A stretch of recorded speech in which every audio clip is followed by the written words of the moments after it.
Hello, my name is Peter Raymer, and today we're going to talk about D365 collection classes. Now, maybe you've heard of these, maybe you haven't.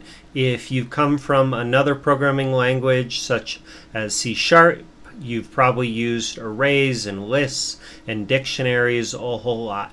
I know in X++ we tend to use a lot of tables for storing values and then while select loops to loop through those values. However, collections are still really useful. They are ways that we can store lists of different types of values, sometimes the same data type, sometimes different data types, sometimes they're ordered, sometimes they're not, sometimes they have to be unique.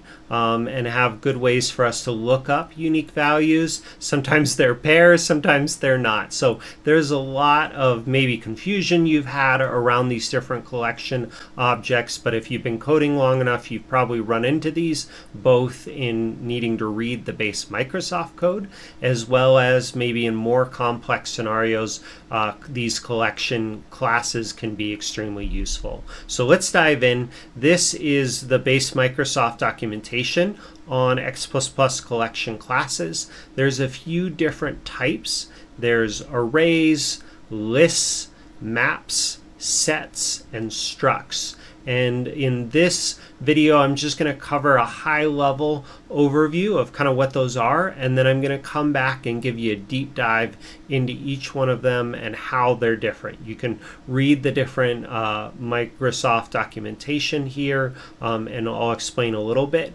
But for now, what I want you to know is that these really help us store different lists or collections of values. They can be faster than using a temp table. You may be asking yourself, okay, why wouldn't I just use a temp table or a container? With a temp table, we need to create a object in the Application Explorer, as well as define it, and that may be overly complex for what we need to do for just storing a temporary value.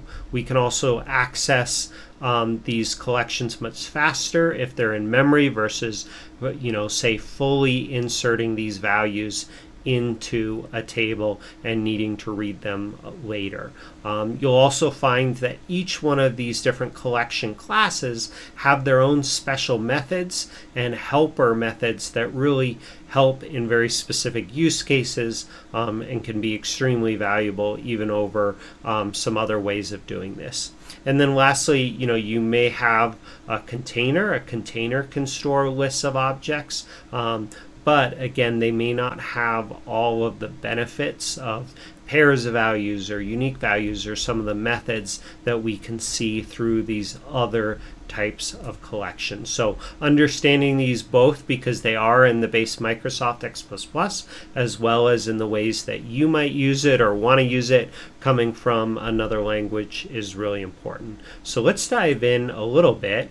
I'm going to bring up this code for the moment. You don't need to follow along and write this code, but I wanted to go through it to show you the different types of objects. So first of all, we have this array type of object. This is almost kind of our base class of a certain, in a certain respect. For these collections, an array, right, is kind of this list of object. We then use this types enum to specify what type of data this array is going to store. And so it can store really any of these different types of information. We might store lists of strings or integers. In this case, we'll get a little fancy and you can actually store a class, a little contrary to what this documentation says. So I'm not sure if that's a mistake or not, but you can store class objects in an array.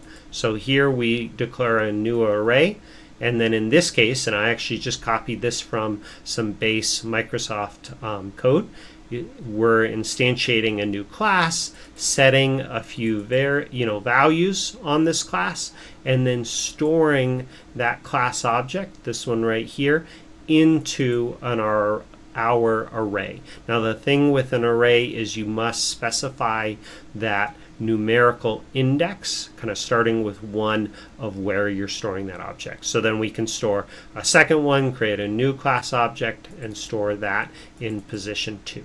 Then we could loop through that array later, read those values out, and use them. I won't cover that right now. I'll save that for kind of the in-depth video.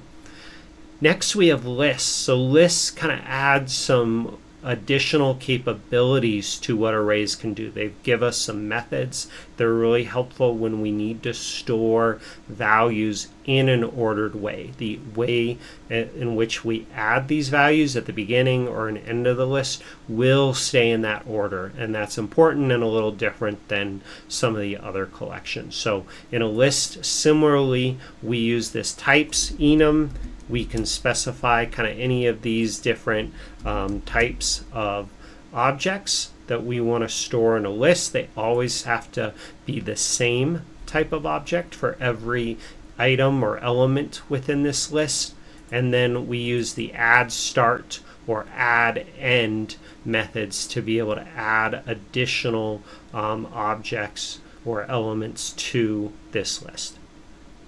All right, then we've also got sets. So sets are really interesting in that they must be unique.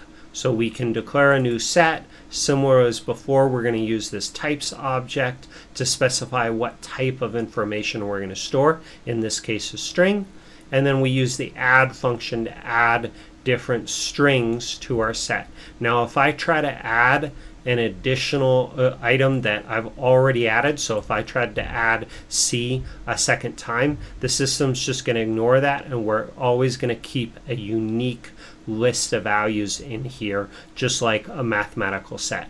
This is extremely useful when you're trying to determine, hey, have I already processed this particular record before? Maybe you've got it inside of a loop. Can be extremely valuable, and we'll go into more detail on that. A map is kind of like a C# dictionary. It can store pairs of values. A key and a value is how we refer to these two values. Each key needs to be the same data type, and each value needs to be the same data type, but they don't have to match. So in this case, you can see I'm storing a string and then a real value as well. So I could store, say, a sales order ID, and then the order total associated with that ID if I wanted to in a map or some other value. And I can use the insert value to store those pairs of values. I can also store two rec IDs that relate two tables together. And then I can use the lookup method to go back and find a pair based on its key. The key must be unique, but the values do not. So maps are really powerful in that way. Structs are also really interesting. They're kind of similar to a container, but they're a little different. Containers, right? We need to use a numerical index to find each value in a container, but the power of a container as well as a struct is I can store multiple different data types. It doesn't need to all be strings or integers. I can mix it up and add additional values to this struct of different types. So string, real, record, right? I can add each one of those. I can add to it on the fly, but in this case you specify it using a string index instead of an integer or numerical index. So here you can see I'm adding a sales order number and an order number, and then I can even find a record and store the entire record in there. So structs can be really powerful. Again, you might decide to create, say, a class to store different class objects, but a struct's useful in that you can define it quickly on the fly. You don't need to have created the class and the different parameters in the Application Explorer before you actually build it out. So again, these collection classes are really interesting. They are really fast. They can be helpful because of the different methods that they have on them, and we'll go dive deeper into each one in some further articles and videos. So thank you so much for watching. I really appreciate you watching. If you liked the video, click the like button. I also invite you to push the subscribe button as well. If there's other topics you would like to see a video on, please post in the comments and I'll see what I can do. I hope you learned something new today. Thank you.